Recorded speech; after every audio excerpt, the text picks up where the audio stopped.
Ну кажу, так само. Ну, я кажу на крупному як, якщо. Як його поставити, дивлюсь. Отако. О, красиво.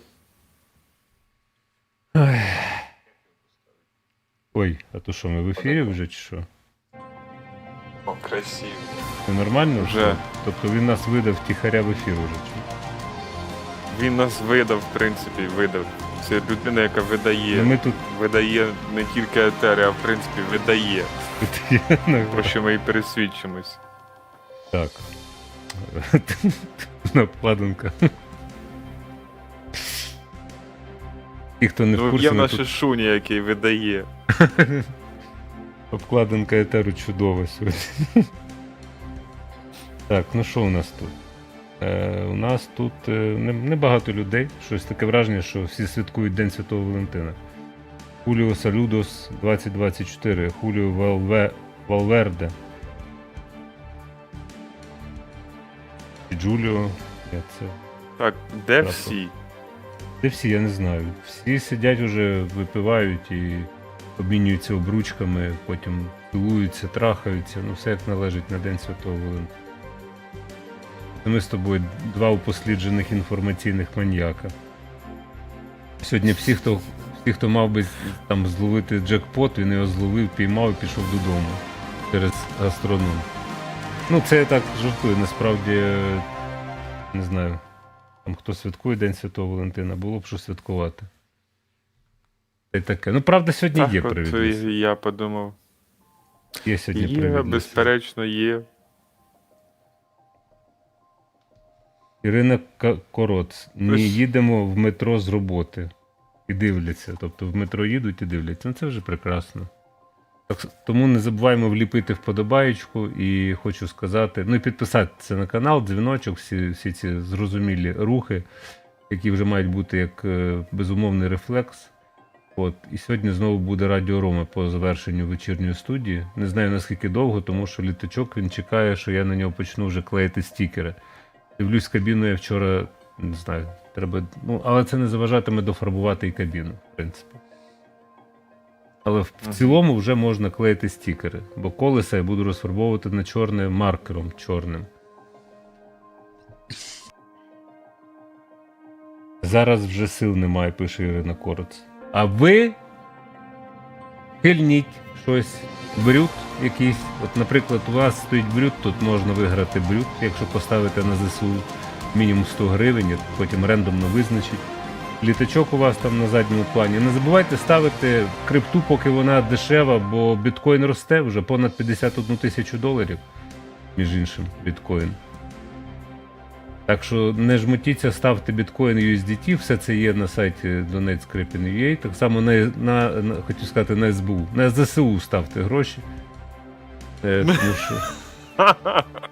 І таки на СБУ теж виходить, тому що це частина Сил оборони України, так що тут СБУ, ЗСУ, тут не помилишся. Ну, все це структури, які працюють на оборону України. Ну, правда, не все так просто з СБУ, Служба безпеки України, так. Не все так просто, але що ж ви зробите? Потихеньку, сподіваюсь, очільник цього відомства розвідувального Василь Малюк впорається із своїм завданням покращити цю службу і зробити її більш ефективною, і щоб їхні підрозділи більше ніколи не слідкували за журналістами і не встановлювали незаконно приховані камери і не заглядали їм у труси. І це ж стосується не тільки. Це має стосуватися тільки злочинців і зрадників України, яких купа ще, самі знаєте, тут бігає і здає все і наводить ракети ворожі російські. Так що СБУ не заздрю, є чим зайнятися, так що, будь ласка, а нас тут уже 1 секунда до початку, тож починаємо.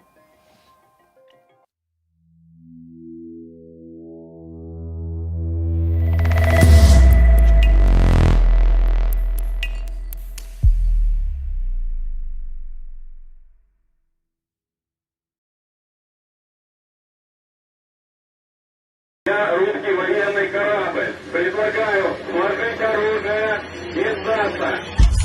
Русский военный корабль, иди нахуй.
Всім добрий вечір і слава Україні. Героям слава. Категорично. Тому що Влад добирає гімни, розумієш, і він підібрав саме той гімн, там, де починається з «Русський воєнний корабль». Сьогодні шикарний день Святого Валентина, тому що Валентинка полетіла абсолютно категорично від... які дрони? Магура, та? В-5. Магура В-5. Полетіла, значить, у вигляді Валентинки від ГУР-МОУ, я так розумію. Точно не знаю від кого. Одним словом, Україна поцілувала кріпко цього Кунілі. Господи, як його... У мене ж там на столі було записано. Куніков. Цезаря Кунікова в засос. Цезар Куніков. Смертельний засос. Смертельний засос. Такі, Так уже, Магура насправді, це ж, розумієш, ми вже з'ясовували, що це за персонаж такий в українській міфології, якщо в міфології. Магура, тут в мене поруч дві гори, Магура і Магурка. Магурка отак от прямо напроти, щоб ти розумів. Так, Магурка або Магура – це донька Перуна, яка, в принципі, справедливо, так би мовити, цілувала тих, хто себе погано поводив, поганих хлопчиків і поганих дівчаток. Тобто це блискавка за великим рахунком. Так що подякуємо. Ми сьогодні довго не будемо, значить, розвозити початок, тому що тут нема що розвозити, тут треба з місця, що називається, стрибки з місця в кар'єр. Не забуваємо, хіба що нагадаю про те, що у нас є два лоти. От ми збираємо на Збройні Сили України і для нашого проєкту. Зверніть увагу, це розподілені збори. Тобто тут ніхто не говорить, що ми під парасолькою на ЗСУ збираємо на себе. Ні. Оце окремо, а це окремо. І шампанське. Знову у нас лот шампанське, але це шампанське унікальне. 2006 року випуску з українського Криму. Бачите, шампанське, он праворуч, рожевенький такий індикатор, там котик має стрибати, і треба ставити по 100 гривень. Це все йде на ЗСУ. Ну і наш проєкт призом. Сьогодні будемо в Радіо Рома по етеру завершення вечірньої студії буде знову Радіо Рома. З вами буду спілкуватися і буду вже обклеювати його стікерами, оформлювати, так би мовити, нідерландський F-16. Там теж по 100 гривень ставте, і тоді у вас буде шанс по досягненню, значить, мети збору 300 тисяч гривень, і там 300 тисяч, тоді у нас буде рандомне визначення нового власника цього і літака, і пляшки шампанського. Це все, що я мав би сказати на самому початку. А далі Назар поставив якогось російського пропагандона. Якогось поца російського. Я знаю, як його звати. Ти здивуєшся, я знаю, як його звати. Знаю. Ну давай послухаємо далі, але в маленькому віконці, бо відколи гівно навчилося говорити нам невідомо, але це гівно і воно балакає. Как дроны работают на фронте, ФПВ-дроны, вы тоже знаете. Вражеские ФПВ-дроны, почему свирепствуют те самые ФПВ-дроны. И есть вот очень такая вот, тоже очень неприятная съемка. Сейчас я тоже ее открою. Это дроны охотятся на людей, понимаете? Вот видите, что они делают. Кто-то отстреливается до последнего, видите? То есть они нас еще на отходе щелкают.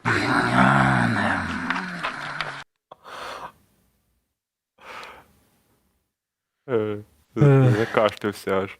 Так яка несподіванка? Дрони охотяться на людей. Прикинь? Яка несподіванка. Ну, такий нормальний початок. У нас дрони не тільки на людей полюють, ну, в принципі, це не люди. Ну, на переконання Тараса Білки, я тут розділяю його погляд, це не люди. Це люди, які себе називають якимось русскими, ну, хоча такими не є. Це просто... Ми вчора, здається, слухали цього одного теж пропагандиста, який сказав, що в них немає ні емпатії, ні взагалі прочуття провини, та вони агресивні. Ну, тобто таке чистосердне, значить, зізнання з претендент в Гаагу, ще один. Між іншим, Україна працює, щоб запрацював Нюрнберг 2.0, і про це сказала заступниця міністра закордонних справ України. Докладаю всіх зусиль для того, щоб було оголошено. Цього персонажа, Назар, звати Максим Калашніков. Якби тобі прикро не було, він родом з Одеси. І він, його цей YouTube канал, його вже закривали, перезакривали, все одно воно відроджується, сидить в цій убогій студії. Тобто це такий євроремонт а-ля 90-ті. Але справа в тому, що це соратник Гіркіна. Якщо ти не знаєш. Це Гіркін у нього просто... Я взагалі не знаю. А от, ти бачиш, мені доводиться вивчати подібний контент. І Гіркін до нього ходив як на роботу, там ледь не щодня. І, в принципі, в цій студії з Максимом Калашніковим, якого не ув'язнили, поки що не загратували, а така перспектива йому світить і в Росії, і за кордоном, то він провадив ці свої етери. Такий він, навіть не те, що імперець, цей Максим Калашніков, він за СССР. Ну, тобто він такий СССРівець, знаєш, до мозку кісток, що називається. Ну, я думаю, що в нього ні мозку, ні кісток немає, у нього тільки морда є, ця от противна, і він там постійно кашляє, як хряк такий. Ну, одним словом, не варто це дивитися, я не знаю, на що ти його витяг. Ну так, хіба що його здивування, що дрони полюють на окупантів, поштучно, так би мовити. Натомість, давайте ми змінимо трошки настрій, і я тут знайшов інше відео, яке можна дивитися на весь екран, що штучний інтелект обрахував, скажімо, ну це додана реальність, тобто це неправда прямо 100%, але штучний інтелект обрахував, як мінялася українська нація протягом століть, і там є просто навіть трошки наперед забіг штучний інтелект, 2070 рік, якщо я не помиляюся. Давай глянемо. Так. Тут музику треба забрати, бо там грає хто? Калуш, нам прилетить за це обов'язково. От. І тут можемо подивитися. Ну, десь правда є, десь вона, знаєш, стояла поруч. Але цікаво. Штучний інтелект. Радянські часи, потім 90-ті. І отут зараз буде, дивись, перехід до сучасності. Опа. І от в майбутнє. Тобто від сучасності це вже військові однострої, фактично. І оце в майбутньому 2070-й. Так от штучний інтелект собі уявив, як виглядатимуть українці. Дай Боже, дай Боже. 2070 рік, там, це 3 роки до мого століття. Ну, цікаво. Подивимося, як ми доживемо, подивимося, як воно буде рухатися, розвиватися. Ну що, тепер треба вам нагадати про важливі речі, тому що завтра у нас буде етер поза етером о 13-й, будемо говорити про День Святого Валентина. Якщо ви є патроном нашим або палким прихильником розпиття кавових напоїв віртуально, тобто Buy Me a Coffee, плюс можете ставати спонсором на наших YouTube-каналах, тоді для вас стане досяжним етер поза етером, який, власне, ми робимо для тих, хто є нашими патронами, Buy Me a Coffeeстами і спонсорами на YouTube-каналах.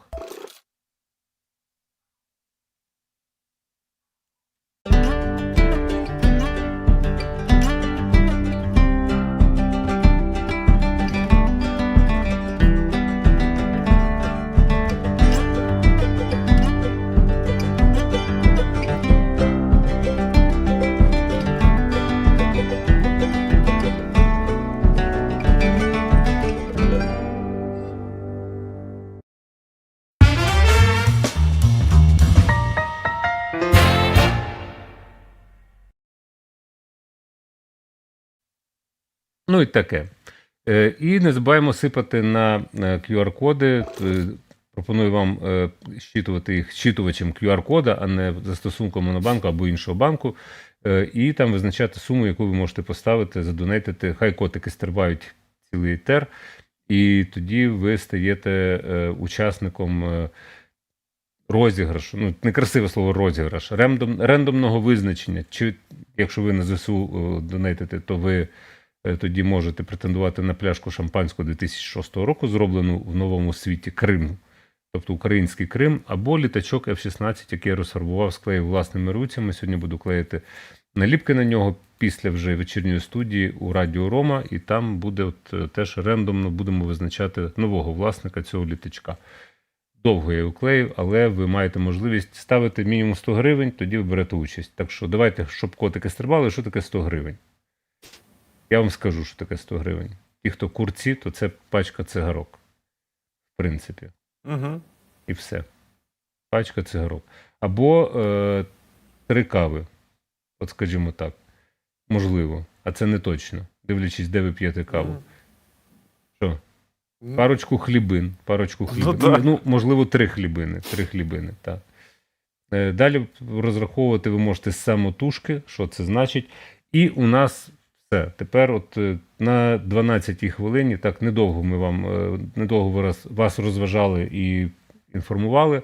Далі ми говоримо про головну тему дня. Я не знаю, як її вимовити, тому що тут Цезар Куніков, я собі навіть записав, але в голові ж в мене крутиться всяке не те, що мало б крутитися, розумієш? Тобто це у всіх крутиться сьогодні в голові. Це, що пов'язано з прізвищем Куніков, всі його обрізають. Значить, ну, йому сам Бог велів обрізатися, тому що він же був єврей за національністю, цей Цезар. Цезар Львович Куніков, який з малої землі походить. Це в Вікіпедії вам підкаже. Між іншим, він сьогодні і загинув. Не тільки корабель, а сам і Куніков 14 лютого 1943 року. Отже, Цезар Куніков – масна пляма. Та в цьому світі вся грація кінчається в гравітації. Ну, я ж кажу, що не тільки в мене думки на тему. Да, до речі, я думав, хто ж найвдаліше пожартує з цього приводу, з цього кореня, цього прізвища. З цього куні саме напросилося зрозуміти всілякі оці жарти сороміцькі. Отак оце. Сороміцькі жарти. Сьогодні просто марафон сороміцьких жартів. Всюди. Так, ну, я не знаю, як там марафон «Єдині всюди. новини», чи вони дозволяють собі таке. Поняття не маю. Тим більше сьогодні день закоханих, так? День Валентина. Ну, про куні жартувати, то це зрозуміло само собою. Ну, от і власне ми з цього і почнемо. Так що... От дивись, перед тим, як ми будемо фактаж наводити, обговорювати його, в принципі, це все обговорено, переговорено, пощастило і Катерині Супрун, і Олександру Чижу від самого ранку, і так само пощастило і Насті Кримовій з цією темою. Ну, тут все, ну, тема дня є. І ясна річ, що українці радіють, і ми це будемо розбирати, але починається все з мемів. От штучний інтелект здатен не тільки там троє українців до 70-го року передбачити, а й от, власне, така картинка. Це база, це Х'юстон зробили. Ну, вони спеціалізуються, телеграм-канал на штучному інтелекті, от вони зробили ось таке от. Така анімашка маленька, так? Ну, було, в принципі, мені весело, коли я це подивився, думаю, треба брати. І другу я знайшов у Ірени Халупи, але вона не на Фейсбуці, але вона не автор. І там, от ти кажеш, День Святого Валентина, та все пов'язали поміж собою з Днем Святого Валентина. From UA with love, скажімо. Ну і далі ми бачимо, що черговий русський воєнний корабль пішов, так би мовити, потонув в морі кохання. І ще одне, теж, здається, від база. Точно не знаю. Ні, не знаю навіть. Значить... Ну, там не їхній логотип. Окей. Не їхній. Окей, менше з тим. Це теж штучним інтелектом створена анімація, я так розумію. Теж вона стосується Кунікова. Треба підглядати, бо в мене тільки одне в голові, знаєш. Цезар Куніков, так. І от це воно стосується, ну, вже стало мемом оцей виголос, або там цей просто галас, хахли! Знаєш, десь.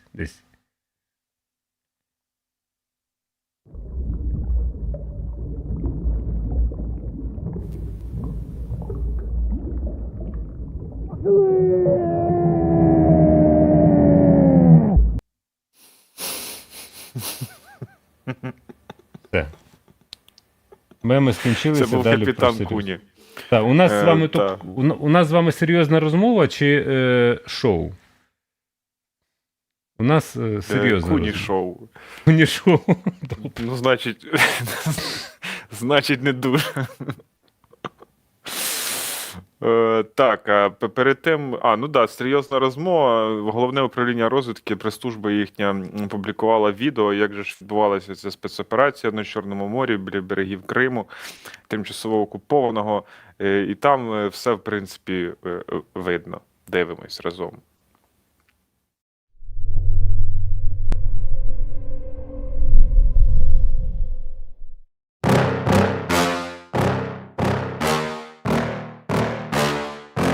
Yeah. Please tell me that I can't, that I won't, that I fail, that I'll never make it out, yeah. Please tell me all the bad, never good, fill my head full of every single doubt, yeah. Please say any negative thoughts, I pop off when I hear people say I cannot. I get off to the thought of proving everyone wrong, I won't stop to the top, so you better back off and get lost. I'ma stay loud, stay proud, never running out, never heading south. I'll be spreading out, call it word of mouth, can't put me down, I'll be getting loud. You can have it douse, not what I'm about, have your cloud, it be raining now. I keep making sound, go another round, I'm legend bound, can't stop me now. You don't wanna fuck with me. A slow burn like a disease. Just tell me that I can and I'll show you things that you couldn't believe. Just tell me that I can. Just tell me that I can. Just tell me that I can. Just tell me that I can.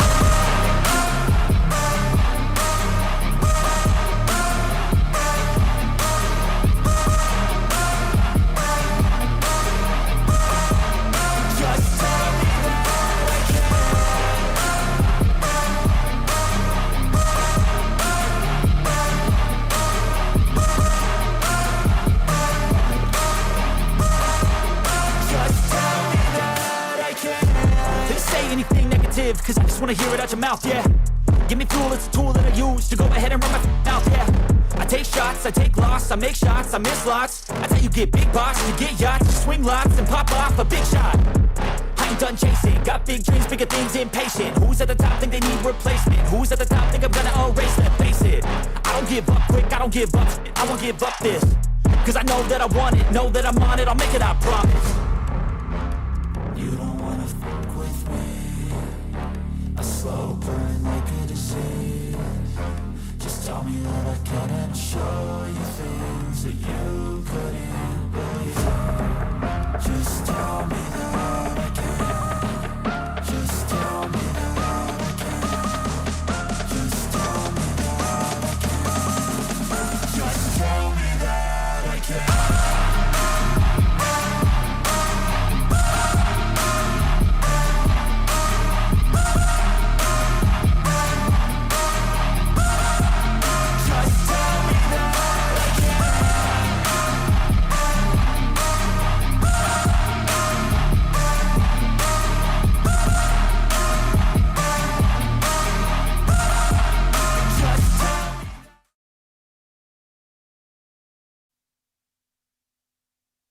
Відео чудове просто. Ви бачите, це вже друге відео з такою майстерністю. Ця спецоперація виконана. Це дуже, дуже круто і прогресивно. Тут ще і перехоплення є від наших розвідників. І там теж все красномовно звучить це все. Ну там підтвердження, але от по тому відео, яке ми дивилися тільки що, тут є цікавий нюанс. Що я не знаю, скільки дронів брало участь в атаці на цього Куніка, скільки його поцілувало, але справа в тому, що один з них, подивись, уважно, просто це на відео видно, один з них не, тобто він не підпливає, не влучає в ціль, він просто це все знімає. Знаєш, от просто така зйомка, аматорська зйомка з дрона, що там відбувається. Тобто вони не всі, як камікадзе на нього, ну, не всі дрони атакували. Я так розумію, що один з дронів, він ще й мав шанс повернутися на базу, цілілий, як такий воєнкор, розумієш? Це мене потішило, як це все зроблено. Там було видно, що вони відстрілюються, там кулі, ну, але в останній момент. Є там, є Влад, там... ти ще раз хочеш показати відео? Ну, його можна безкінечно дивитися, це задоволення, ясна річ. Але я дивлюсь просто, як Влад відмотує. Один дрон там реально, коли вже там він лежав, цей Куніков, та? Він же ж ліг на борт, що називається. Як казав Янукович, льох курсом на Стамбул, там, на Турцію, знаєш, і так і тут. А от там вже от здалеку видно, що... Лежить. Так, лежить, і от, а один дрон просто, він, бач, до нього не пливе, він просто це знімає. Ну, це ж керовані дрони, це ж теж треба розуміти. От у нас є FPV-дрони, у нас є там наземні дрони, імені Жені Гнатка, і там не тільки Євгена Гнатка. Багато у нас всяких дронів. Дай Боже здоров'я розробникам, і щоб наш військово-промисловий комплекс став на ноги власними дронами. Це точно. На темі, і тому що ці люди дуже круті. Ми далі, тут є багато цікавих деталей з цим Куніковим, та? Як вони називають кораблі, блядь? Ну, вибачте, як можна корабль так назвати? Ну, воно ж природно в тебе. Ти де? Ти на чому ходиш? Я на Куніку. Молодець. Ой-ой-ой-ой-ой, яка краса. Цезар Львович Тому що Куніков. в Совєтському Союзі не було сексу. От воно пазл склався. Так, ну що там далі? Гур перехоплення ти казав, так? Та.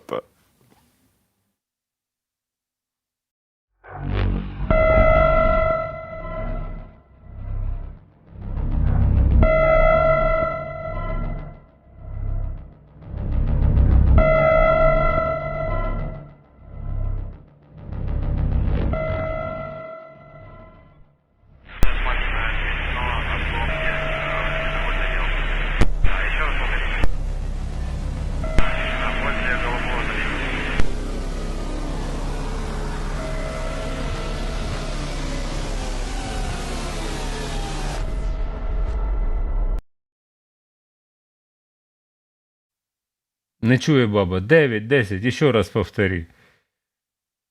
Возле этого. Масна пляма. Да, ну це так. Возле этого стоял. Возле этого.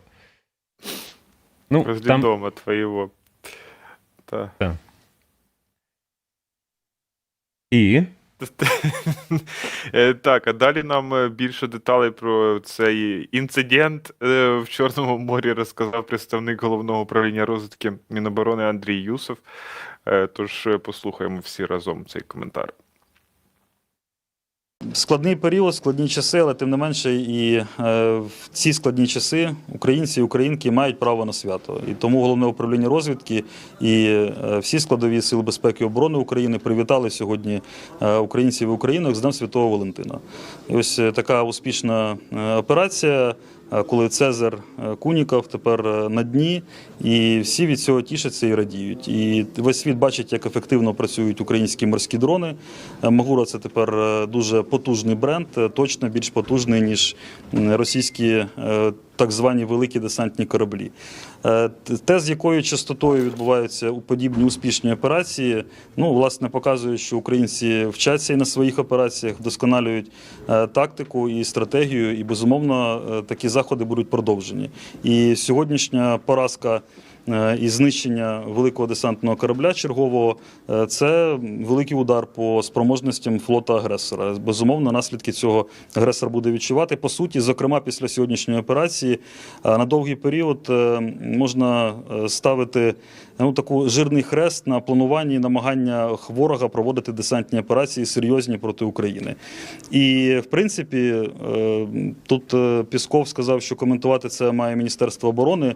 Ну, то, напевно, би Міністерство оборони так званої Російської Федерації мало би нарешті щось сказати і хоч тут визнати правду і сказати власному суспільству, а що з цим так званим великим десантним кораблем, екіпажем, що було на борту і чому, власне, так сталося. Розкажіть, будь ласка, трохи про деталі цієї операції, звичайно, якщо можна це розголошувати. Як довго ця операція зі знищення корабля планувалась? Скільки дронів було запущено? Ну, звичайно, якщо це Кількість морських дронів ми не будемо розголошувати, але так, це Магур ЛВ-5, і про це вже можна говорити. Операція чимось була подібною до знищення ракетного корабля «Іванцов». Тим не менше, кожна подібна операція має свої особливості.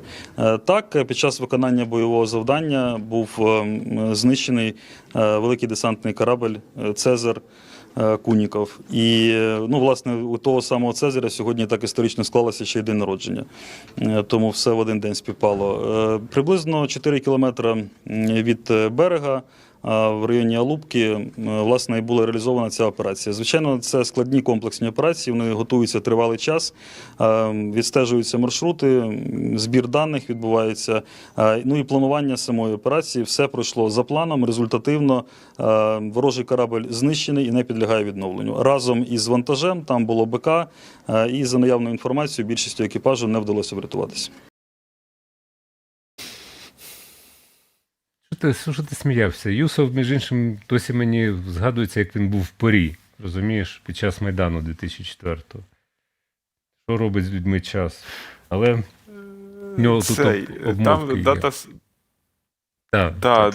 день смерті якраз то в цей день, якомусь там році цей Куніков Не помер, день якраз народження. цього 14 числа. Ні, Так. день смерті. Це було так співпало. 14 лютого так 43-го символічно. року Геленджик. Отам от він загинув на так званій Малій землі. Це брежнівська історія, бо Брежнєв, тобі це все невідомо, але я дам все одно історичну довідку. Коли Леонід Ілліч Брежнєв був генсеком, так би мовити, Комуністичної партії Радянського Союзу, очолював фактично Радянський Союз. Він же любив нагород багато. Його там зірочок, уже пуза не вистачало на кількість зірочок Героя Радянського Союзу. За що?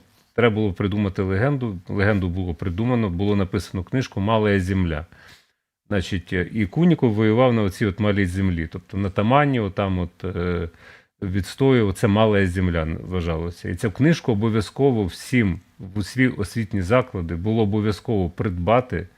Оскільки моя мама працювала завідувачкою дитячого садочку, то ця книжка Брежнєва, здається, двотомник стояв на поличці «Малая земля». З нього жартували, бо це була нудотиння, ще те нудотиння. Хтось, ясно, що не Брежнєв писав, якийсь райтер писав, так? І було «Малая земля», «Малая земля, не видно нічого», скажімо так. Люди просто жартували, переробили навіть пісню, так? Не видно ні. Отак от. Тобто з цього стібалися, і от цей Куніков назвали корабель цей десантний корабель Куніков, Цезар Львович Куніков, єврей за національністю, народився в Ростові-на-Дону в єврейській родині, батько Лев Моїсеєвич Куніков. Значить, мама Тетяна Абрамовна Хейфіц була домогосподаркою. Сестра театровед Єлена Львовна Фінкельштейн. Отаке от. Коротше, це його, Чорноморський флот це його біографія. Слухай, Росії. це унікальна Ага. історія. Там же ж в Радянському Союзі євреїв не любили. Там був поширений не лише побутовий, а й державний антисемітизм, і те, що його визнали, тобто його використали як певний об'єкт пропаганди, очевидно, цього Кунікова. З прізвищем не пощастило, точно, краще б він був Хейфіц, але менше з тим. Так що і у Юсова обмовка, він навіть Івановець назвав Іванцов, не тільки переплутав день народження і день смерті Кунікова, ще й каже, як з Іванцовим, це був Іван Овець свого часу. Він там згадав... Свого часу, точно. Свого часу був, я ж кажу, я в минулому часі, так само, як і Куніков, був вже в минулому часі двічі. Тобто, в 43-му році той помер, а тепер цей помер. Так от, тут цікава історія, знаєш, ще яка? Він згадав про Піскова, цей уси Піскова, тобто цей вербальний отвір Путіна, ніби. який сьогодні щось намолотив, і я навмисно це взяв. Фрагмент запису, значить, як він давав інтерв'ю так званим російським, так званим журналістам, так званий прес-секретар, так званого президента так званої Російської Федерації, так званий Песков. Сегодня появилась информация о том, что в Черном море был нанесен удар по одному из российских кораблей. Как вы можете прокомментировать эту ситуацию и как вот видится Кремлю, есть ли какая-то глобальная опасность для российского флота с учетом того, что все-таки флот Украины не так могуществен, как российский. Вот почему такое происходит все-таки потери кораблей? Спасибо. Смотрите, это все-таки напрямую связано с ходом специальной военной операции. Соответственно, это исключительно прерогатива Министерства обороны. Я предлагаю вам ориентироваться на заявления наших военных коллег. Я по этому поводу ничего сказать не могу.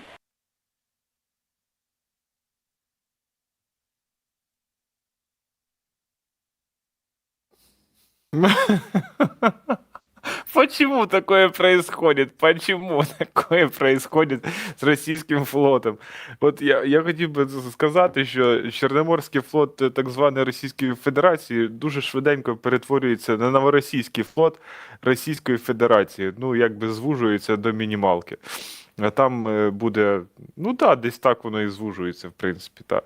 І що таке, власне, цей великий десантний корабель Цезарь Куніков, розповідав в етері в денній студії з Анастасією Кримовою, речник Військово-морських сил. Послухаємо. Насправді він, звісно, був побудований для того, щоб проводити висадку десанту на непідготовлене узбережжя, навіть чотирибальний шторм. Тобто корабель це досить серйозний, він великий, він не дарма називається великий десантний корабель. Він великий за розміром, в першу чергу, за вантажопідйомністю. Але, як показала практика, в результаті дій Сил оборони України за прямим призначенням використовувати ворог їх фактично одразу вже не зміг. Вони планували, звісно, висадку морського десанту. Навіть впевнений, що ці плани вони досі ще не викинули у смітник, бо як же ж інакше. Але його основна роль фактично під час початку повномасштабного вторгнення, коли вони були просто біля нашого берегу, була відтягувати наші сили і резерви з інших напрямків для того, щоб не дати їх там застосувати. І от цим завданням, можу сказати, він частково впорав. Але висадка морських десантів не відбувається як самостійний вид операцій. Ці операції взагалі є найскладнішими морськими операціями висадки десанту. Вони завжди йдуть разом з сухопутною складовою, коли ворог заходить по суходолу для підтримки, він має висаджувати цей десант, щоб з двох напрямків працювати і розпорошувати, пробивати оборону відповідно. Це неможливо, в першу чергу завдяки тому, що у нас працює берегова ракетна артилерія військово-морських сил, тому все, що їм залишалося, це використовувати їх в якості звичайних логістичних інструментів. Навіть були такі прецеденти, що вони їх використовували в якості паромів. Коли були проблеми з Керченським мостом, навіть цивільних перевозили цими великими десантними кораблями цього проєкту та інших. І, відповідно, станом на зараз, здебільшого, саме такі завдання покладалися на подібні одиниці в Чорному морі, яких тепер вже залишилося в строю лише 5 одиниць з 13, з якими вони розпочинали повномасштабне вторгнення. Так, знову заступили на чергування навколо Кримського мосту кораблі морської охорони ФСБ РФ. Давно цього не було, до речі, здебільшого останнім часом це військові робили. Хоча був період, коли там знаходилося до 10 і навіть 12 одиниць саме ФСБшних кораблів і катерів. Чим це пов'язано, не готовий поки що сказати, але, звісно, Кримський міст вони обороняти, охороняти не покинуть, тому що це у них ще один такий імперський символ, який може вже і функціонує не дуже, але тим не менш символ дуже важливий.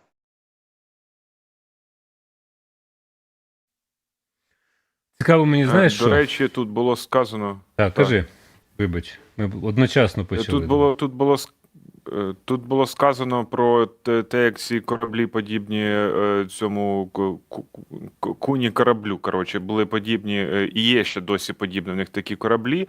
Тут було сказано, що їх використовують, коли не працює там Керченський міст, надають паромні послуги, коли пошкоджено Керченський міст. Коли буде знищено останній такий корабель, Керченський міст стане наступним, наступною ціллю в сенсі. І про це вже каже Люк Кофі, дослідник Гудзонівського інституту у Сполучених Штатах, теж якби звертають увагу далі на Керченський міст, коли вичерпаються подібні великі десантні кораблі у новоросійського флоту Російської так званої Федерації. Новоросійського флоту Російської Федерації.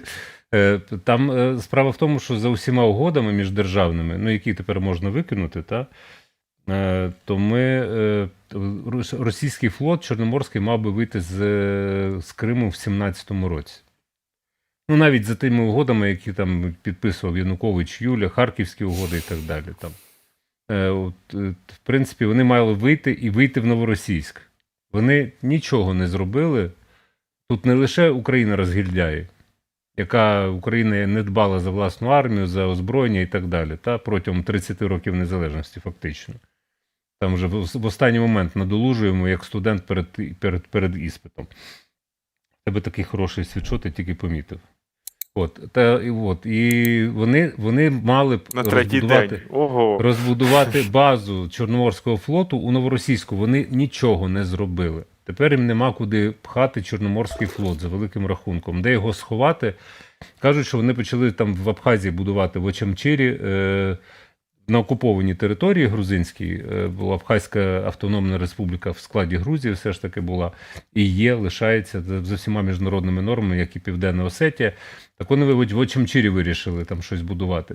Вони мусять зрозуміти, що від дронів не сховатися навіть в Очамчирі. Ніде. Тому що там з одного боку підпирають Туреччина, член НАТО, з іншого Болгарія, Румунія, члени НАТО. І Україна виганяє цим сраним відником, як б сказав, точніше, бравою Магурою, значить, жене з Криму цю всю нечисть. І що важливо, там не тільки те, що ці МБАКи, тобто, як вони називаються, великий десантний корабель, що вони ж, коли шторм, вони можуть під час шторму виконувати дійсно послуги як транспортування, як паромна переправа. До побудови Кримського мосту там була Керченська паромна переправа. Ніхто не страждав, її закривали дуже часто через шторми. Навали туристів там не спостерігалося ніколи. І цей міст, насправді, він безглузда архітектурна споруда з точки зору логістики, що він ніколи не буде завантажений в тому обсязі, якщо не буде війни. Як вони собі розраховували. Це, між іншим, дуже тривалі були переговори ще поміж Україною і Росією, побудова або мосту, або тунелю під протокою. Ще за Кучми це обговорювалося жваво, і жодного кроку тоді не було зроблено, принаймні з боку України. Бо українські науковці і будівельники казали, що це дурна ідея, тому що вона приречена, якщо не Магура, і не Марічка там зруйнує міст, там рано чи пізно просто сама природа його зруйнує, тому що він побудований всупереч логіці і тим процесам, які відбуваються там в протоці Керченській. Подивимося, ми тут... Саме так. Я такий, у нас частково, бачить, програма «Диванний експерт Тормася». Тут у нас працює. Ви не забувайте ставити гроші, щоб котики стрибали. Ще раз, на ЗСУ і за літачок. Тобто на ЗСУ це шампанське, призовий фонд, літачок це на нас. Дивимося, скільки у нас. Нормально ми йдемо, якби лютий не був такий короткий. 12% це на ЗСУ і 21% це щирик F-16. Давайте, друзі, давайте на педальку тиснемо, так само підписуємося на канал, ставимо вподобайки автоматично і так само дзвіночок тиснемо. І сьогодні після вечірньої студії буде Радіо Рома на каналі Скрипін.ua. І там продовжимо збір. І не забувайте, що завтра у нас для підписників, точніше спонсорів, ви можете так само ставати спонсором і взагалі кидати донати через YouTube. У нас завтра для спонсорів і на YouTube, і для тих, хто підписаний на Patreon і на BuyMeCoffee, у нас буде етер поза етером о 13 годині. Так що будьте уважні, нікуди не тікайте, не розходимося ні сьогодні, ні завтра. Засинаймо з нами, під нас. Тим більше в День Святого Валентина і таке велике свято. У всіх посмішка на вустах, коли оця історія з Куніком цим всі озвучують і всі стримуються, розумієш, щоб просто не посміхатися. Мені цікаво, що Тарас Білка скаже стосовно цього. Це ж психологічний стан. Тобто це знову така, знаєш, знову плащ супергероя. Знову, тобто ми можемо, ми віримо. Так. І сьогодні Столтенберг, між іншим, це генсек НАТО, сказав, що це велика перемога українців у Чорному морі в результаті ураження цього Цезаря Кунікова. Українці змогли завдати серйозної шкоди російському Чорноморському флоту, і це велике досягнення, велика перемога, сказав Єн Столтенберг. Тепер подивимося, де потонув Куніков, цей нещастя їхнє. Там є карти. Угу. Кажуть, що він був біля берегу, і він завантажувався, і, власне, його підбили вже в завантаженому вигляді, екіпаж 87 людей. Каже, Юсов сказав, що якщо вижив хтось, то вижили на мінімалках. Бачимо, що це біля берегу. Це, власне, поміж Форосом, я так розумію, сталося. І що там? Форос, Ялта, що у нас там? На карту варто подивитися, зараз я гляну в себе на комп'ютері. Форос, і от Алупка, Кореїс, от напроти берегового. Це біля Форосу.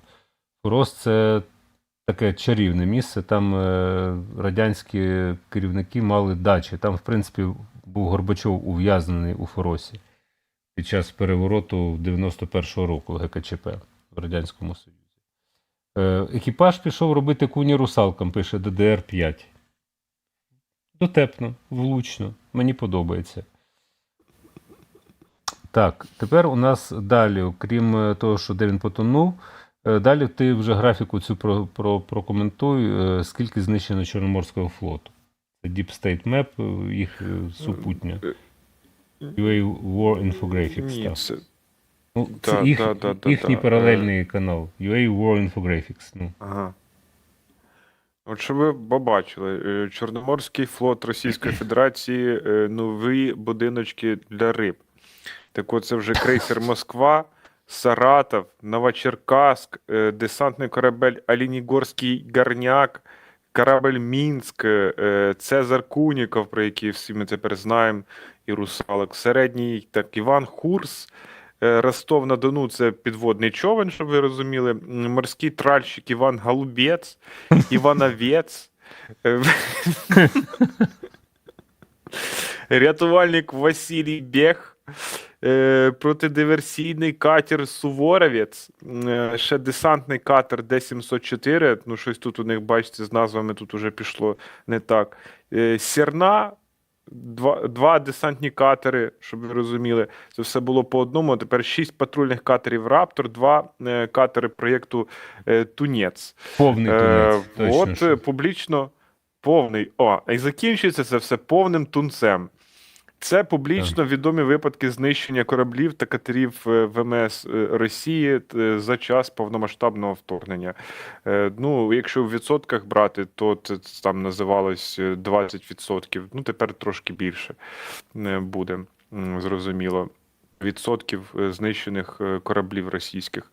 Тут уже всі вправляються, знаєш, назвали це адвент-календар справжнього українця, і тут є графіка. Вона не точна, я тобі скажу чесно. Тобто тут є ті, що закреслені, це ті, хто виведений з ладу зовсім, а жовтим позначені ті, що пошкоджені. Але це знову таки неточна інформація, тому що якщо придивитися до цього адвент-календаря, то тут Івановець, він живий на цій фотографії. Іван Овець, вже згаданий. Ні. Ми всі бачили, як він точно тонув. Я кажу, що тут на цій картинці там треба домалювати Івановець, його можна закреслювати. В принципі, хороший адвент-календар. Тобто тут є ушкоджені, там, які були нанесені, які відремонтовані, і що лишається від російського так званого Чорноморського флоту, та? Яким вони так пишалися, так пишаються. Частину, як кажуть фахівці, вони ще можуть вивести на Каспій, але не весь, тому що дещо не може пролізти через оцей канал Волга, там як вона, ну, типу, з Азова, щоб потім через Дон, Волгодонський канал, то такий є у них. І щоб перейти на Каспій, і потім через, ну, там манівцями можна вивезти, але всі не вивезти. А по цій от угоді Монтрьо, наскільки я розумію, через Босфор їх вже не можуть не пустити багато. Тобто Росія закрила собі флот в Чорному морі, ну, з одного боку. Між іншим, сьогодні речник і говорив про те, що вони кажуть, незабаром, каже, вони зможуть поставити ще один цей пам'ятник затонулим кораблям, як в Севастополі. Бо там же ж було вже, що вони топили власноручно власний флот. Це ж пам'ятник не тому, що його було знищено, вони його затопили. Фільм «Адмірал» про це нам говорить. Про Білу гвардію. Якщо хтось дивився, там, де Безруков став безногим. Йому ноги відпіляли. Ну, це старе кіно, його ще в наших кінотеатрах показували. Це до 14-го року він на екрани виходив. Так от, може історія повторитися. Це така іронія з боку наших високопосадовців, ну і речників, це абсолютно нормально. Що ж його казати, як воно, звісно. От просто картинка, адвент, неповна картинка цього календаря. Так, на цьому я завершив доповідь. Тепер твоя частина, я тут дивлюсь. Ну, коментував тут, до речі, ну, про це ми вже, в принципі, сказали. Знищення десантного корабля, цього великого Плетенчук, речник військово-морських сил, Збройних сил, так він якраз зауважував, що не кожному вдається померти в один день. Це йдеться і про Цезаря Львовича Кунікова, який помер 14 лютого 43-го року в Геленджику, Росія. І, власне, корабель одноіменний теж пішов, коротше, загинув в цей же день, 14 лютого. От, супер. Про далі... Далі в тебе мемчики. Пішли меми вже. В тебе далі мемчики. Далі пішли меми. І перший мем буде наступний про Буданова. А Буданов молодець взагалі. На День Валентина корабль ще із такою назвою Цезарь Куніков. Ох, проказник, ох і романтик. Перший мемас полетів, та давай далі зразу все це будемо дивитися, що це у нас тут. Хто з них Цезар Куніков? Добре. Хто там? Я не розумію, що там було. Так. Окей. Ну, лежить, коротше, русня на боку так само. Відео. Цей мемчик. Тепер я роздивився. І лежить Куніков. Бать, нормально. Корабль. Я бачу. Армія ТВ так віджартувалася, зауважимо. Павло Петриченко пише, що у ГУР хтось з почуттям гумору в такий день бомбить по Цезарю Кунікову. Це от точно зауважили всі. Далі. Хлопчик дарує на 14 лютого квіти, айфон, якісь прикраси. Чоловік знищує у Чорному морі ВДК Цезарь Куніков. Такий собі Кунілав. Отако. Такий досвід.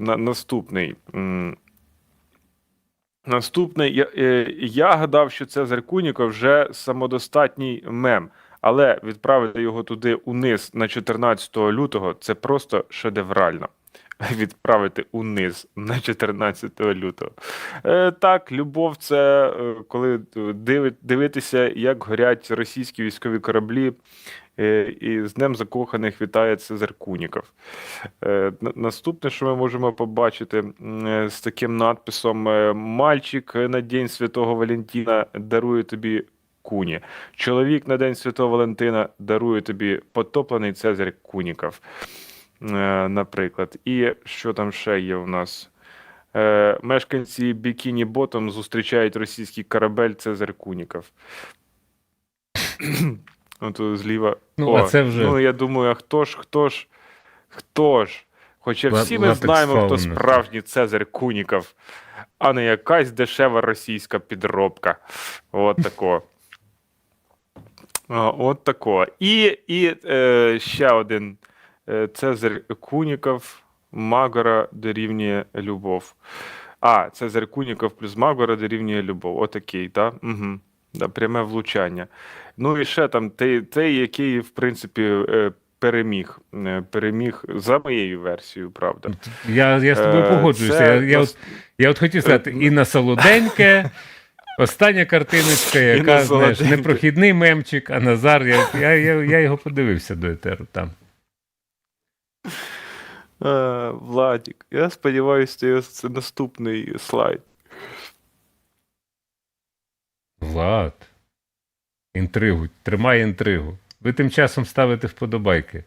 Правильно? Підписуйтеся на канал і насипайте на ЗСУ і нам. Щирик. Що є, Влад? А воно там в версії неправильно підгружалося. Все, додав.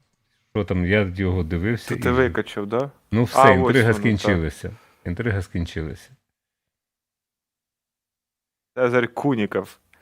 Клітобойне судно. Хто це автор? Хто це Ну, малював? це А шедевр. я вже бачу.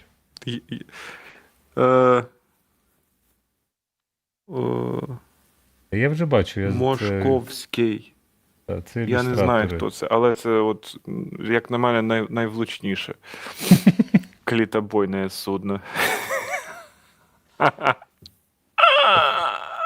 Все, перемога. Супер. Далі ми вам нагадаємо про те, що у нас є збір на ЗСУ, і там приз, це пляшка шампанського, вироблена в Криму в 2006 році.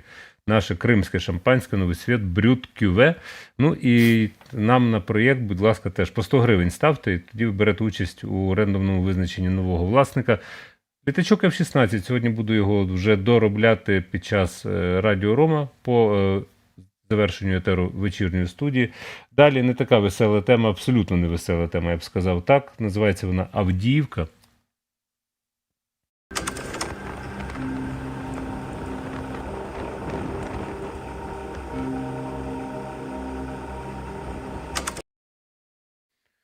Ну і щоб ви були в курсі, що там відбувається, тому що дуже багато інформації валиться. Ви знову-таки спирайтеся на офіційні джерела. Там Дмитро Лиховій озвучував, тобто писав про це, що там відбувається, і зважайте на це.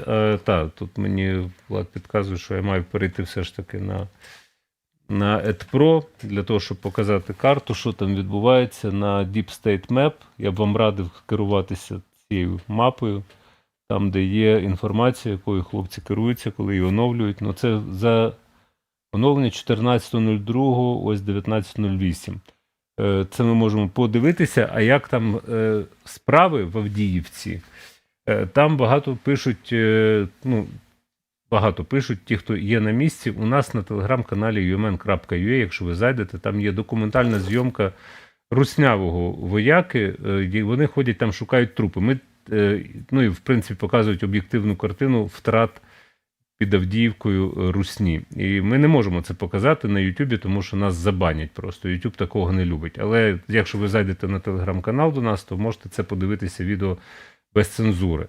umn.ua на телеграмі, як би до нього не ставився гур до телеграму, але це ефективний спосіб розповсюдження інформації. Лечен сьогодні написав, все, що у вас в телефоні, вже перестає бути таємним, а телеграм просто використовується всіма по-різному, як інформаційна помийка в тому числі. Так воно і є, дотримуйтеся інформаційної гігієни, дивіться нас, підписка, вподобайка і дзвіночок. Ну і так само насипайте на ЗСУ і нам. Не забувайте по 100 гривень ставити, як мінімум, для того, щоб стати власником пляшки шампанського або моделі літака F-16. Про Авдіївку тепер. Багато тут говорити немає, що Deep State Map показали. Дорога, що вела на Авдіївку, повністю прострілюється окупантами. Там, між іншим, Deep State Map і LiveView Map, вони по-різному показують ці зони контролю, але вони наблизилися ніби до дороги. Але Женя Гнаток, твій друг і мій друг, пише, що все так не безнадійно, і вони як прийшли, так і підуть, і що наші там мають все ж таки ведуть певні бойові дії. Дорога, що була в Авдіївку, повністю прострілюється окупантами, я зараз прочитаю. При цьому у місті залишається трохи більше 900 людей. Про це заявив голова Донецької обласної військової адміністрації Вадим Філашкін в ефірі телемарафону «Єдині новини». Зараз в місті перебуває 926 людей, люди виїжджають самостійно, бо по 3-4 людини кожного дня. Денис Христов, між іншим, їх евакуює і робить там відео з Авдіївки, страшні відео. Насправді, я не знаю, що люди там сидять. Тут вибір або померти, або все ж таки виїхати на мирну територію, більш-менш вийти з-під обстрілів. Як би важко не було, все ж таки, я думаю, що знайдуться ті люди, які обігріють, приймуть і забезпечать дах над головою. За словами голови ОВА, в місті є резерви гуманітарної допомоги, води та медикаментів, хоча обстановка в Авдіївці дуже складна. Також раніше речник ОСУ в Таврії Дмитро Лиховій заявляв, що ЗСУ подбали про запасні шляхи постачання в Авдіївку на випадок, якщо ворог зможе перерізати основний логістичний шлях. Станом на зараз ситуація на лінії бойового зіткнення є динамічною і може змінюватися буквально щогодини.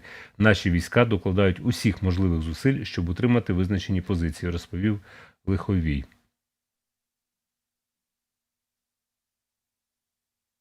Ти хотів щось сказати? Да, я хотів просто показати ту саму дорогу, до якої, за даними мапи Deep State, ще раз можемо показати, просто ближче треба зазумити цю мапу. Наблизити, так. Оце вона? Ось вона. Оце вона, да. Окупанти, за даними тут Deep State, вони вже вирізали на цю, виходить, дорогу. Вона і так прострілювалася, і тут в нашому етері пан Дикий розповідав, як відбувається ця вся логістика через ту дорогу відбувалась. Що це все було в темну, в сутінки, там вночі це все, і по одній автівці, щоб її ніхто не скупчується, і це все транспортувалося, і боєприпаси, і поранені вивозились так само. І там ще є одна дорога, по мапі вона веде в нікуди, але я сподіваюся, що це є той самий шлях відходу для наших маєш на увазі оборонців. Через Сєверне, тоненьке? На Сєверне оце, так. Так, тут... якщо вона далі перетворюється в ґрунтову дорогу, вона в нікуди? то там є дорога? Зрозуміло. В нікуди є дорога. Є дорога, так. Значить, це... яка вона? Вона так само прострілюється, так само небезпечний виїзд звідти і в'їзд відбувається, так що обстановка реально складна. Але досвід виводу військ наших з подібних ситуацій є. В Бахмуті це ж відбувалося, правильно? Не тільки в Бахмуті. У нас взагалі-то з 2014 року це знайомі історії, коли наші хлопці розказували, як вони в темряві їдуть, не вмикаючи фари, тобто навпомацки фактично. Багато хто пристосовувався, їхали скажімо, в приладі там нічного бачення за кермом, наприклад. І таке я знаю. І тобто, що вже навпомацки їздили. Я це все наслухався з 2014 року, якщо для когось шок з 2022 року настав, то цілком даремно, тому що ми в своїх етерах, UMN, постійно, щодня, між іншим, починали етери, вшановуючи пам'ять загиблих українських військових. Хочу нагадати дзвін пам'яті. Тепер тут би був безперестанний передзвін, насправді, тому що втрати у нас великі, як не крути. Але ми постійно нагадували в своїх етерах про те, що у нас війна з 2014 року. Так само ми навмисно не закривали програму «Фронт», сподіваючись, що все вирішиться аж до... не в такий спосіб, не в гарячу війну. Але тепер у нас щодня програма «Фронт», і Катя, вона, в принципі, у нас в ранкових етерах і на мілітарному, вона пізнала вже набагато більше інформації про зброю, про стан справ на фронті, співпрацює з мілітарним і «Повернись живим», так що туди вас теж можемо скерувати, там більш фахова думка, а у нас щоденний вже підсумок дня о 19-й, вечірня студія. І для того, щоб, знов-таки, не втрачати оптимізму, покажемо вам знищену колону Російської Федерації, так званою під Авдіївкою. Це картинки, це не відео, знову-таки це Deep State Map. про кількість цієї зброї і особового складу противника можна лише робити побіжні висновки. Знов таки, якщо ви подивитеся відео на нашому телеграм-каналі umn.ua. Вільна підписка, заходите, дивитеся, там є відео, яке знімала сама Русня. Там є, опис там є. Так що долучайтеся, подивіться. Ми в етері це показати не можемо. Ще раз нагадаю, що котики, я дивлюсь, почали активніше стрибати. Ви можете так само ставати спонсорами каналу на YouTube, тому що тільки для спонсорів на YouTube і для тих, хто є патронами і баймі-екофістами, у нас виходить етер поза етером, щочетверга о 13-й годині. Та й, в принципі, ми будемо сепарувати контент для тих, хто з нами дуже сильно дружить, тобто є спонсорами на постійній основі. Ну і дозовано видавати тим, хто з нами не дуже дружить, але все одно вподобайка – це безкоштовна цілком історія.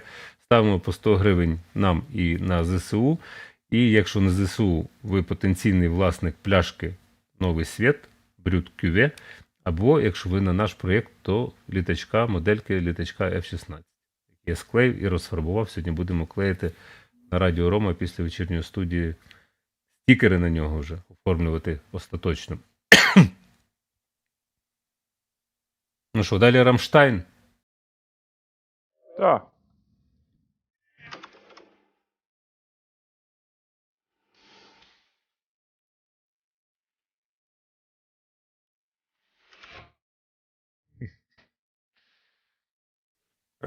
Ллойд Остін був присутній на цьому засіданні, воно відбувалося в онлайн режимі. І перед цим засіданням Ллойд Остін сказав, що Україна не здасться і ми не здамося. Кремль все глибше занурюється в ізоляцію, яку він сам собі спричинив, але ця коаліція з близько 50 країн світу тут, щоб взятися до роботи. Наші союзники і партнери продовжують нести тягар нашої спільної безпеки, зазначив очільник Пентагону.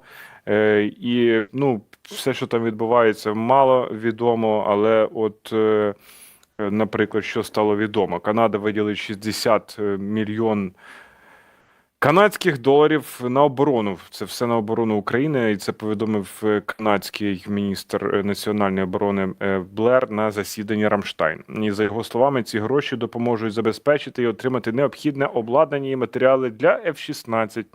Йдеться про запасні частини, станції озброєння, компоненти, авіоніки та боєприпаси. Все це нам знадобиться, зрозуміло, що.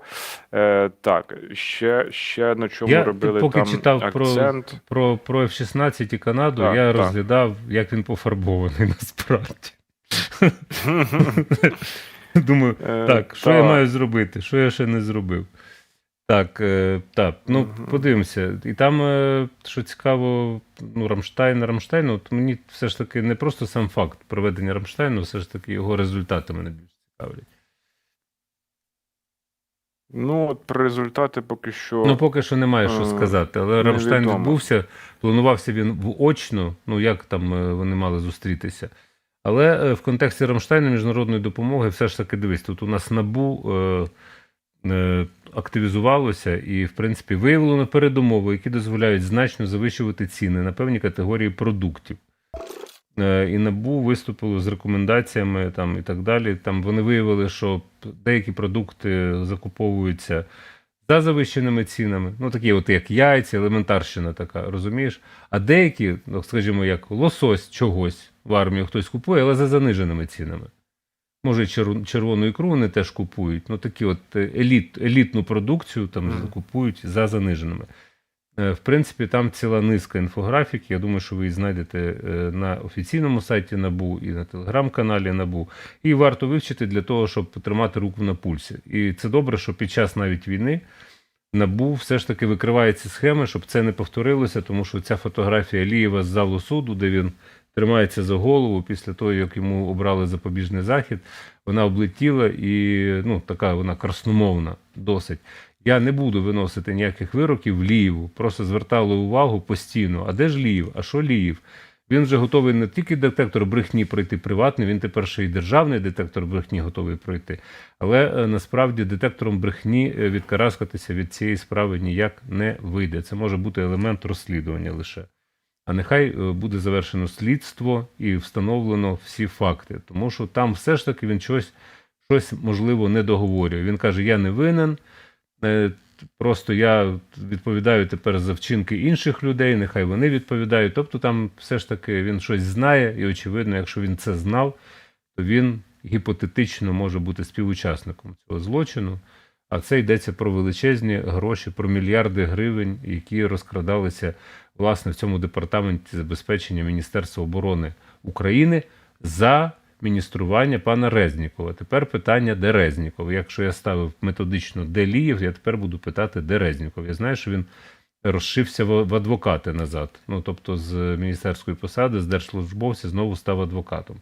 Так воно теж не має працювати, тому що мають нести відповідальність, поки вся країна збирає на ЗСУ, звитяжно, хто скільки може, хто копійку там кинув. Як сьогодні там картинка була, що типа про Куннікова, ну це вже було б зайве, типа сидить чувак, дивиться і каже, нормально я задонейтив 5 гривень, знаєш, ну тобто навіть 5 гривень, та, вони ж пішли на так само на ці дрони, Магура і Малюк, там є дрони і так далі. Ви розумієте, що якби не ми всі гуртом, якби не єдналися, то не було б успіхів на фронті в тому числі. Тобто не лише хлопці воюють, їм глибока шана і низький уклін, зрозуміло. Ми маємо їх підтримувати в будь-який досяжний спосіб, директивно, як ми робимо. Але так само всі мають розуміти, що треба тримати фронт по периметру фактично, по всьому периметру і на будь-якому напрямку. Тобто докладатися маленьких донейтів не буває. 5 гривень, так 5 гривень. Поставити 100, пляшка шампанського там потенційно ваша, або F-16 теж ваш, якщо ви нам поставите від 100 гривень вперед, не стримуйтеся. Ну і останній розділ – це витівки Джонсона.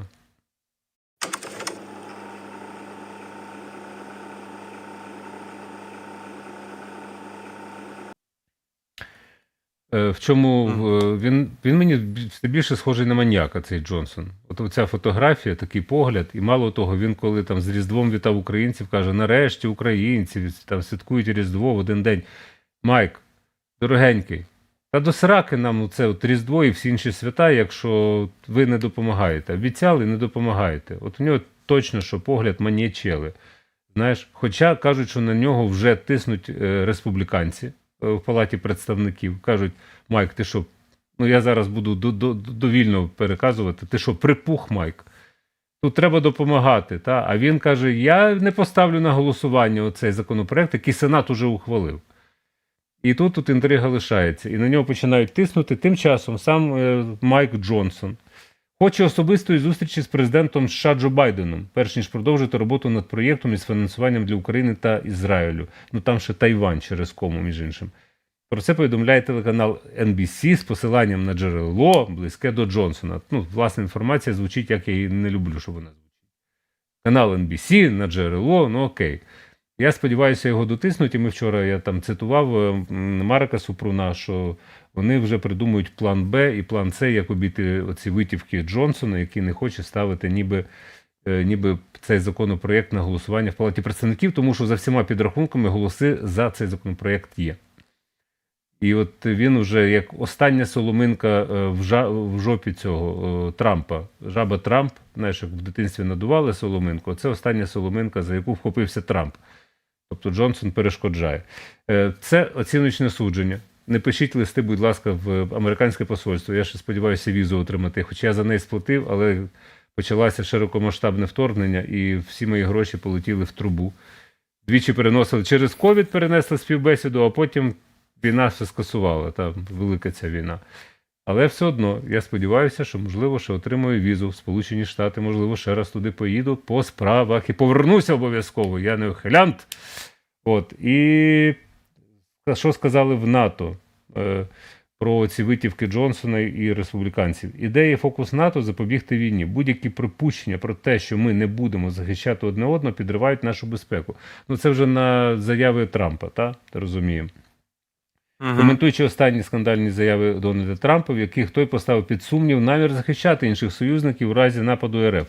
Столтенберг, знову сьогодні вдруге наш герой, нагадав, що НАТО був здатний запобігати атаці на Альянс протягом 75 років, що наразі усі чинні уряди членів НАТО підкреслюють непорушність принципу спільної оборони. За словами Столтенберга, головною силою Альянсу є принцип стримування, який ґрунтується на тому, що противники впевнені у спільній відповіді НАТО у разі нападу на будь-якого члена. Відмова від цього принципу руйнує силу Альянсу. Мій сигнал Трампу, що не треба підривати нашу систему стримування. У нас немає сумнівів в готовності захищати союзників, підсумував Столтенберг. Ну а Трамп заговорив про те, що Україні можливо надати кредит. Ну, тобто не безповоротну допомогу, а кредит. Вони поговорили, сенатори Республіканської партії заявили, що цього тижня вони поговорили з колишнім президентом Трампом щодо його пропозиції надати допомогу Україні як кредит із зобов'язаннями, що додаються якраз перед тим, як Верхня Палата ухвалить двопартійний пакет іноземної допомоги в розмірі 95 мільярдів. Про це сказав сенатор Марк Вен Маллін американському виданню The Hill. Знову виданню, ну, а хоч сам сказав, а не джерела. Я маю на увазі, чому б Україні, яка багата на корисні копалини, речі, які нам потрібні, як вільній країні або заморожені російські активи, які ми маємо, чому б нам не зробити ці речі доступними для американських платників податків, щоб віддячити за цю щедрість? Ну, це для розуміння про їхній прагматизм. Так? Просто...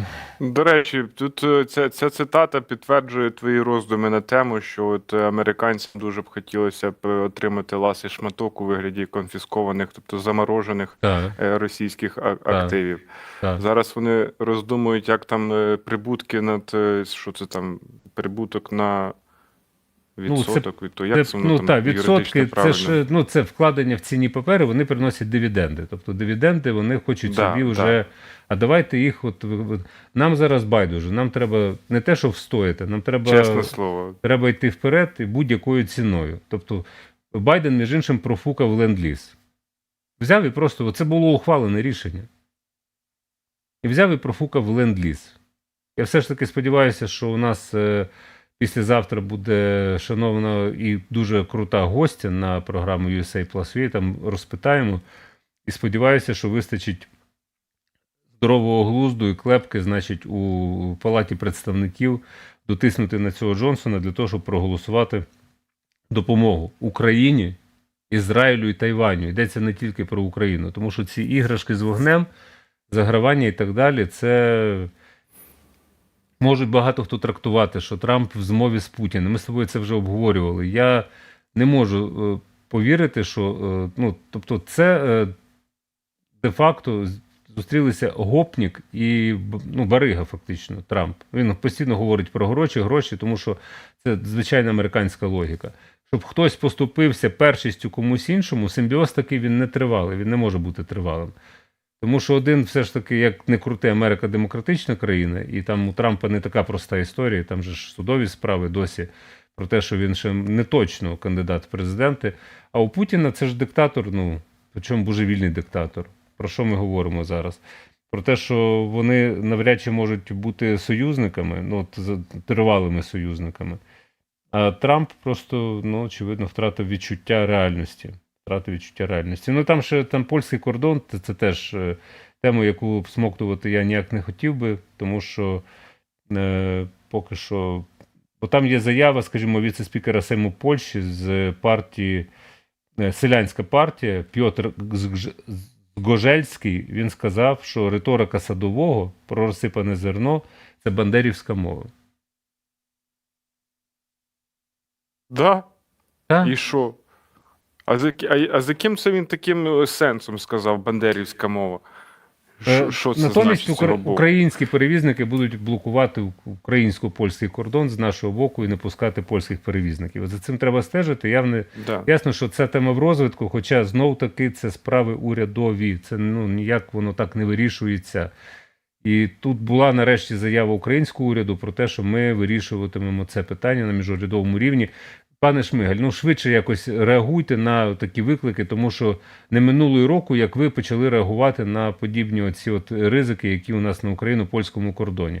Хто за цим стоїть? Це до Служби безпеки України. Якщо там пов'язані з російськими активістами, так званими. Та? Тобто там, якщо є російський слід, то це треба, щоб спільно спецслужби двох країн, України і Польщі, працювали над цим питанням. Поки що це виглядає картинка так, опа, селяни почали перекривати кордон. Ну, так не буває і не має бути, в принципі. Так що тут я все ж таки чекаю на здорове рішення з боку урядів України і Польщі, президентів України і Польщі. А оцей от віце-спікер і голова селянської партії Пьотр Згожельський просто стара жаба. Так, на цьому я поставлю крапку і хочу нагадати, що йдеться чому про допомогу не лише Україні, а Ізраїлю і Тайваню, тому що днями була новина, що під штаб-квартирою представництва ООН, в секторі Газа, знайшли сервер, тунелі, під штаб-квартирою. Це все було заживлено струмом від штаб-квартири представництва ООН. Там голови вже полетіли. Багато країн сказали, що вони більше не хочуть фінансувати цю місію ООН в секторі Газа. Там було під штаб-квартирою ООН. Штаб-квартира ООН в Нью-Йорку, в принципі. А це представництво там в секторі Газа. Так от, що знайшли? Лідер Хамасу в секторі Газа Ях'я Сінвар ховається в тунелях під Хан Юнісом зі своєю дружиною та дітьми. Ось відео з цього тунелю. Полюбуйтеся.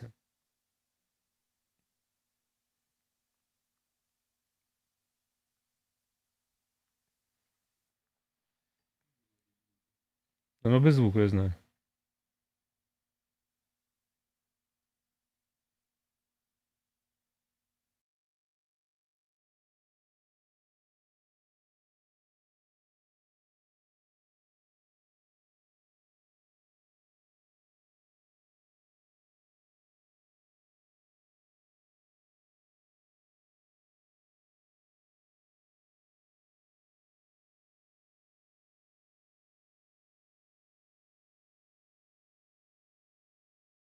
Можна коментарі тут зайві, воно знімали. Це для нагадування, що загроза вона не так далеко. Я вже мовчу про те, що відбувається в Україні. Світові треба щодня показувати зруйновану Авдіївку, Бахмут, руйнування Харкова, Херсона, Запоріжжя, Дніпра, обстріли Одеси. Та тут, в принципі, куди пальцем не покажи, можна показувати абсолютно всі ці жахи руйнувань України з боку Росії, яка, так званої Росії. Так. Котики сьогодні стрибають, ми бачимо, що ми просунулися все ж таки, хоча б на Щирику на 1%, а на ЗСУ, здається, на 2%. Ми просунулися. Малувато. Малувато, я вам чесно скажу, що для вас коштує 100 гривень поставити або більше. І наблизити не лише перемогу, а й розіграш шампанського і літачка F-16. Нагадаю, що тільки спонсори на Патреоні, на BuyMeACoffee і на Ютубі завтра можуть долучитися до нашого етеру поза етером о 13-й. А зараз у нас що? У нас зараз це який? Минулий, так? Це вирізка з минулого? Так, вирізка з минулого. Сексуальний у нас був дуже такий, по тематиці сексуальний етер поза етером. Завтра буде... Я сподіваюся, і про секс, і весело, і смачно, і ми ж, ясна річ, що спілкуємося з глядачами гуртом. Я сьогодні буду по етеру, по вечірній студії, о 20:30 на каналі Скрипін.ua з вами спілкуватися і доліплювати літачок. Вітаємо всіх, етер поза етером. Півнушна сторона нашої ке-команди. Привітуля. Сидять в офісі Скрипін.ua і не знають, як пишеться і говориться Скрипін.ua. Це ж жорст, як каже дехто. Так вони мене принижують за кадром, це тільки початок. Рома, як їх покарати? Покарай, будь ласка, візьми батіг і покарай. Коли ти відкриєш свій секс-шоп, Я хочу стриптіз-клуб. Це моя така невелика мрія. Щиросердечні зізнання в прямому етері. буде мережа, і стрип-клуб, і секс-шоп. Два в одному. Ну і кабінет стоматолога там. Гірок, півень, плуг, стручок, смичок, стебло, свердло. Це українська камасутра. Це буде моя мама дивитися. Розпусники. Мама, так і запишіть. Що, не в трендах серфів Фейсбука, чи що? Де сокира? Манієчело. Це було 2 тижні тому. Я готувала лимонний тарт. Що у нас сьогодні в меню? Маска свині! Пора піранію годувати. Все, закінчили. Чекаємо на зустріч. Па-па. Десь Що у нас так сьогодні в буває, меню? там у нас, Маска свині. Так от нагадуєте, в меню під час цього етеру поза етером не смішно, а потім передивлятися вирізку смішно. Так що ви долучайтеся, будь ласка. Для цього треба стати патроном Buy Me Coffee або спонсором на YouTube каналі. А це пам'ятник свині, а це маска свині. Так, котики сьогодні стрибають. Назарчик, ти заключне слово сьогодні маєш. Подякуємо тій людині, яка закинула щойно 1000 гривень. Отже, шансів більше у цієї людини перемогти у цьому розіграші. Тобто йдеться, так, я вже заплутався, що ми розіграємо. Про пляшку ігристого із Криму. Так, у Роми буде Радіо Рома на каналі Scraping.ua, так що хто хоче більше цікавої інформації почути від Романа, то прямуйте туди після цього етеру одразу ж. З вами побачимось, не конкретно зі мною, а ранковий етер буде завтра, це точно. Денний етер буде о 13:00, на вас чекає. Ось етер поза етером, ви бачили, що там може відбуватися. Ставте свої питання, підписуйтесь на Patreon, ставайте нашими патронами. Вдячні вам за те, що ви це робите. Вдячні за вашу підтримку. Вдячні всім, хто в будь-який спосіб підтримує українське військо. І так, завтра буде і вечірня студія о 19:00. Традиційно Роман Скрипін, Назар Задрій. А знаєш, що я скажу? Слава Україні! Героям слава, і я Скажи. все ж таки скажу наостанок, що я дивлюся, щоб ви будьте як я дивлюся ранкову студію, денну, і ще й беру участь у вечірній. Все, ходіть здорові, кохайтеся.